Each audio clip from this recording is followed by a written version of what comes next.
आज हम पढ़ेंगे फंजाई पेजाइज़ा।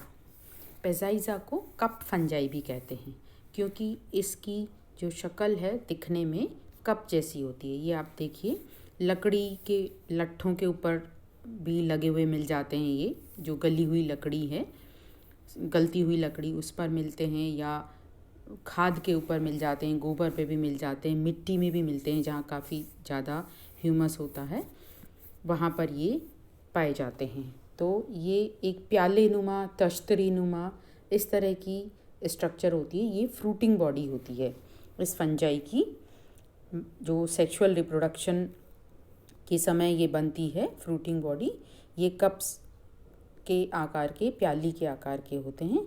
इनको कहते हैं एस्कोकार्प। तो ये एस्कोकार्प होते हैं। एस्कोमाइसिटीज़ का मेंबर है ये। पिछले वीडियो में हमने एस्कोमाइसिटीज़ का एक मेंबर और पढ़ा था, एस्परजिलस। तो ये दूसरा नहीं बल्कि तीसरा जीनस हम पढ़ रहे हैं। इससे पहले हमने पढ़ा था यीस्ट भी एस्कोमाइसिटीज़ में आता है, वो यूनिसेलुलर फंजाई थी। उसके बाद हमने पढ़ा एस्परजिलस। तो एस्परजिलस में सेक्सुअल रिप्रोडक्शन बहुत ही कम होता है और वहाँ जो फ्रूटिंग बॉडी है वो क्लिस्टोथीसियम होती है, बंद होती है। जबकि यहाँ फ्रूटिंग बॉडी ये कप नुमा खुली है, प्याले नुमा, तश्तरी नुमा ओपन है। तो इसके अंदर जो एसाई हैं, एस्कस आपको दिख रही हैं, ये एस्कस एक पूरी लाइन में बनी हुई है, पेलिसेड की तरह से लाइन बना रही हैं। या जैसे एक तरह से, जैसे कोई गेहूं का खेत है तो उसमें गेहूं की बालियां जैसे लगी होती हैं एक साथ एक लाइन में, ऊपर की जो परत है उस पर गेहूं की बालियां लगी हैं। इस तरह से ये जो एस्कस हैं वो सब एक लाइन में, कतार में एक दूसरे के साथ सटी हुई पैरेलल हैं, जिसमें हर एस्कस के अंदर ये काले काले एस्कोस्पोर्स हैं। हर एस्कस के अंदर 8 एस्कोस्पोर्स होते हैं। गिनती के ये 8 एस्कोस्पोर बनते हैं। 8 ऐसे बनते हैं क्योंकि ये मियोसिस के बाद बनते हैं। तो एक जो न्यूक्लियस होता है उसका मियोसिस होता है, उससे 4 न्यूक्लियाई बने और चारों न्यूक्लियाई में फिर एक बार माइटोसिस हो जाता है। तो इस प्रकार 8 न्यूक्लियाई बनते हैं। तो ये सेक्सुअल रिप्रोडक्शन के बाद बनते हैं ये एस्कोस्पोर। इसलिए जो डिप्लॉयड न्यूक्लियस है उसमें मियोसिस हुआ और 4 न्यूक्लियस बने और 4 से माइटोसिस में 8 बन गए। तो हर एस्कस के अंदर 8 एस्कोस्पोर होते हैं, ना कम ना ज़्यादा।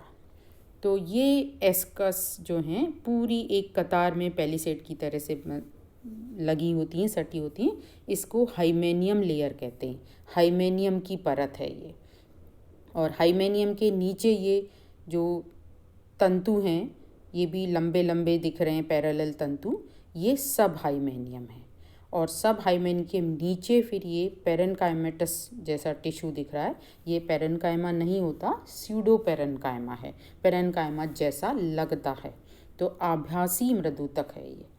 तो इस तरह से ये जो कप है इसकी ये इंटरनल स्ट्रक्चर दिखाइए नीचे वाले डायग्राम में, बी डायग्राम में, और ऊपर वाला डायग्राम है जैसे बाहरी रूप से ऐसे दिखते हैं, प्याले नुमा।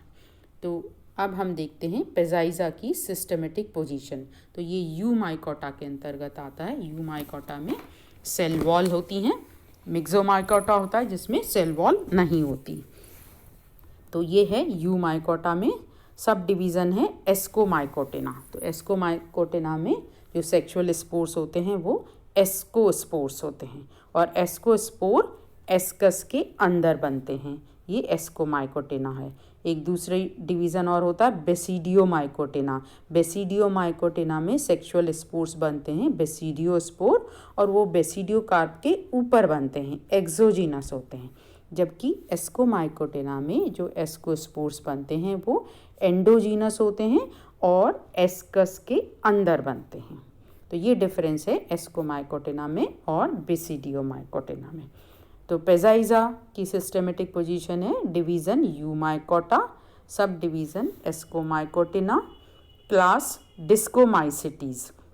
डिस्कोमाइसिटीज़ पिछला जो हमने जीनस पढ़ा था वो था एस्परजिलस, वो प्लेक्टोमाइसिटीज़ में आता है। प्लेक्टोमाइसिटीज़ में जो फ्रूटिंग बॉडी होती है वो एकदम बंद होती है, उसको क्लिस्टोथीसियम कहते हैं। जबकि यहाँ पेजाइज़ा में जो फ्रूटिंग बॉडी है वो ओपन है, प्याले नुमा है, तश्तरी नुमा है। तो इस तरह से फ्रूटिंग बॉडी में की संरचना में अंतर की वजह से इसको डिस्कोमाइसिटीज़ में रखा है। फिर ऑर्डर है पेजाइजेल्स। पेजाइजेल्स ये सेप्रोफिटिक होते हैं और इसमें जो एस्कस होती है उसमें एक ढक्कन होता है और ढक्कन फिर वो खुलता है, और ढक्कन के खुलने से फिर एस्कोस्पोर्स बाहर निकलते हैं। ये एस्कस जो हैं, एस्कस के ऊपर एक ढक्कन होता है, वो ढक्कन फट से खुलता है और आवाज़ होती है एकदम ज़ोर से, और आवाज़ के साथ स्पोर्स बाहर निकलते हैं। जबकि हमने देखा था पिछले एस्परजिलस में जो बंद क्लिस्टोथीसियम थी उसमें कोई ओपनिंग नहीं होती, ना तो क्लिस्टोथीसियम ओपन होता है, वो भी क्लोज्ड होता है। यानी जो एस्कोकार्प जो फलन का है, फ्रूटिंग बॉडी भी बंद है, यहाँ पे क्या फ्रूटिंग बॉडी भी खुली है। उसके बाद जो एस्कस है, एस्कस में भी ढक्कन है। तो वहाँ एस्परजिलस में फ्रूटिंग बॉडी भी बंद थी, क्लिस्टोथीसियम था, और जो एस्कस हैं, एस्कस में भी कोई ढक्कन वगैरह कुछ नहीं होता, वो पूरी सड़ती गलती हैं, उसके बाद एस्कोस्पोर बाहर निकलते हैं। तो इसलिए इसकी सिस्टमेटिक पोजीशन अलग है एस्परजिलस से। यूमाइकोटा, एस्कोमाइकोटिना, डिस्कोमाइसिटीज, पेजाइजेस, फैमिली पेजाइजेसी तथा जीनस पेजाइजा। तो पेजाइजा जीनस को कप फंजाई भी कहते हैं और इसमें बहुत सारी जातियां हैं, लगभग 100 जातियां इसमें पाई जाती हैं।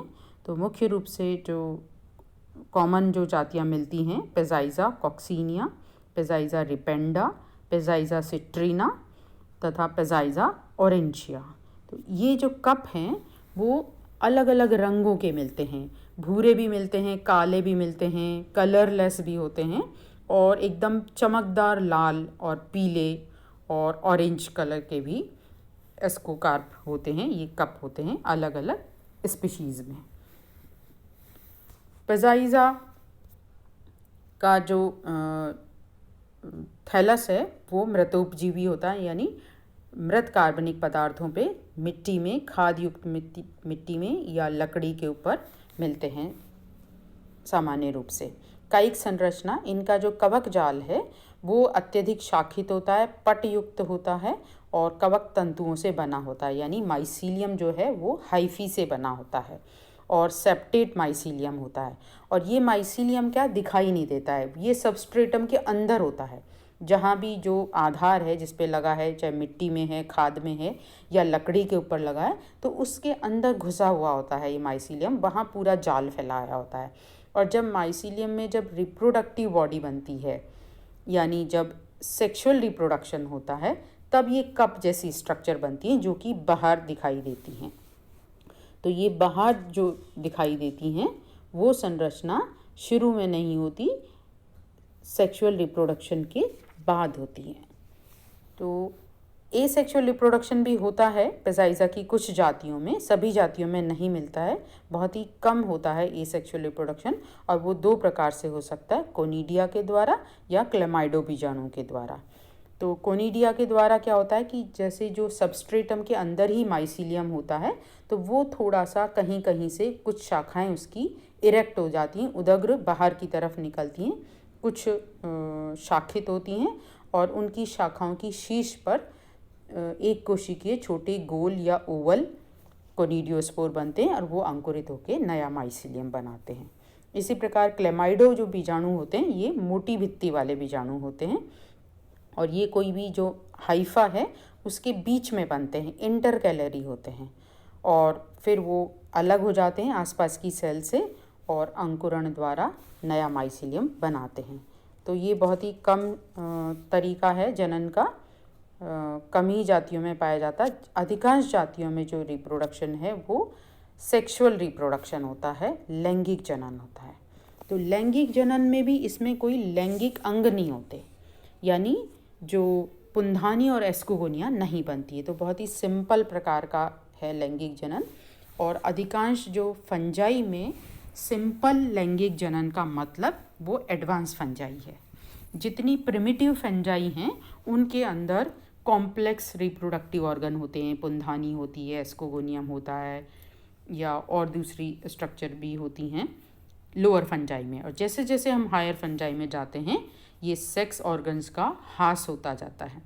सेक्स ऑर्गन ख़त्म हो जाते हैं और सिंपल जो माइसीलियम है, वेजिटेटिव माइसीलियम है, उनमें ही आपस में फ्यूज़न हो जाता है। इसको कहते हैं सोमेटोगेमी।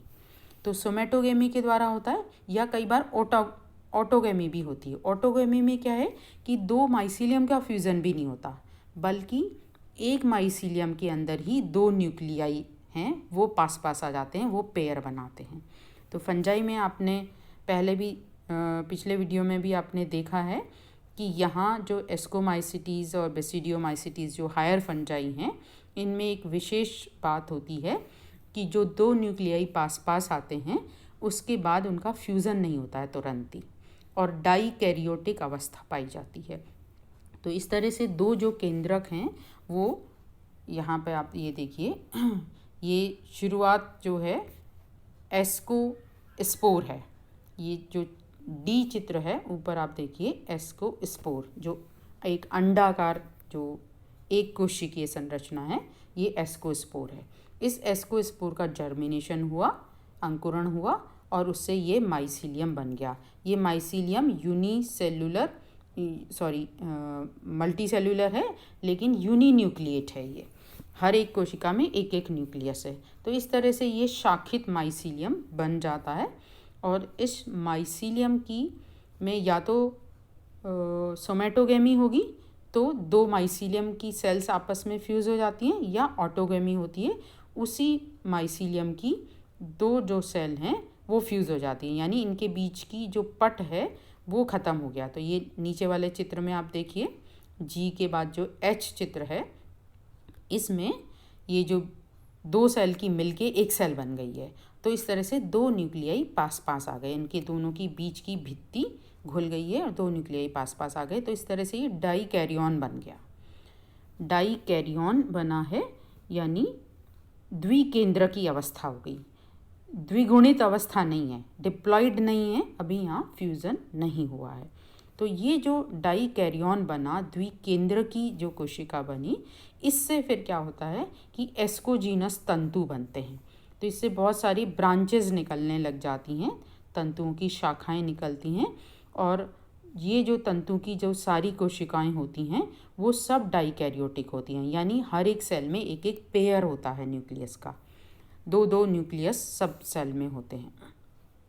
अब ये जो दो दो न्यूक्लियस वाली जो सेल हैं, जो एस्कोजीनस हाइफा जो निकल रहे हैं सभी में, जो कि डाइकैरियोटिक हैं, तो एस्कोजीनस बहुत सारे एस्कोजीनस हाइफा निकलते हैं, और हर एक एस्कोजीनस हाइफा की जो शीर्ष सेल है, जो ऊपर की जो सेल है, उसमें फ्यूज़न हो जाता है उस सेल में। तो उस सेल को कहते हैं एस्कस मदर सेल। तो एस्कस मदर सेल है, उसमें फ्यूज़न होता है और डिप्लॉइड न्यूक्लियस बनता है। जो डाइकैरियोटिक था वो डिप्लॉइड हो गया, यानी जो द्विकेंद्रकी न्यूक्लियस था अब वो द्विगुणित केंद्रक हो गया, यहाँ फ्यूज़ हो गया है।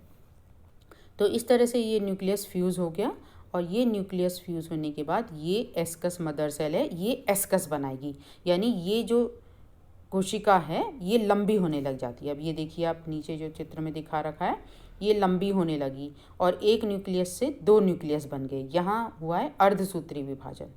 अर्धसूत्री विभाजन में दो न्यूक्लियस बने, फर्स्ट मियोसिस फर्स्ट में, फिर मियोसिस सेकंड हुआ तो चार न्यूक्लियाई बन गए। ये चार न्यूक्लियाई के बाद इसमें फिर एक माइटोसिस हुआ तो 8 न्यूक्लियस बन गए।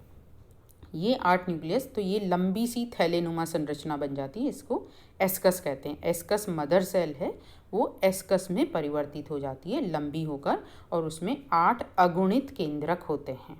तो ये 8 अगुणित केंद्रक, इनके चारों तरफ थोड़ा सा साइटोप्लाज्म इकट्ठा होता है और सेल मेम्ब्रेन बन जाती है, फिर सेल वॉल भी बन जाती है। तो इस तरह से फ्री सेल फॉर्मेशन के द्वारा 8 एस्कोस्पोर अंडाकार, दीर्घवृत्ताकार, इस तरह के एस्कोस्पोर ये बन जाते हैं। देखिए थोड़े अंडाकार से हैं, लंबे लंबे दीर्घवृत्ताकार हैं। तो ये 8 एक पंक्ति में रहते हैं इस एस्कस के अंदर।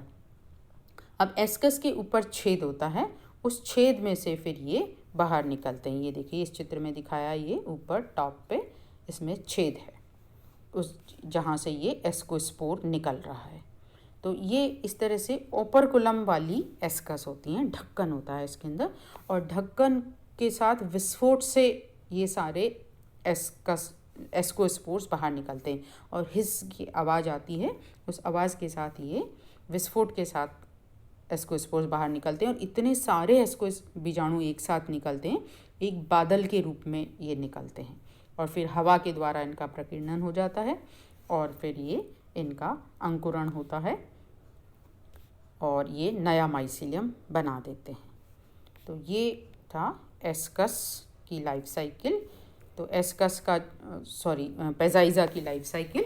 पेजाइजा का जो माइसीलियम है वो यूनिन्यूक्लिएट है, हैप्लॉइड है और उसमें सोमेटोगेमी या ऑटोगेमी के बाद डाइकैरियोटिक अवस्था आती है और डाइकैरियोटिक अवस्था में बाद में जब फ्यूज़न हो जाता है तो डिप्लॉइड अवस्था आती है। डिप्लॉइड अवस्था बहुत ही टेम्परेरी होती है, एस्कस मदर सेल में होती है और तुरंत ही इसमें फिर मियोसिस हो जाता है और वापस हैप्लॉइड एस्कोस्पोर्स प्राप्त हो जाते हैं। तो इस प्रकार से जो पेजाइजा की लाइफ साइकिल है ये कंप्लीट होती है। Thank you.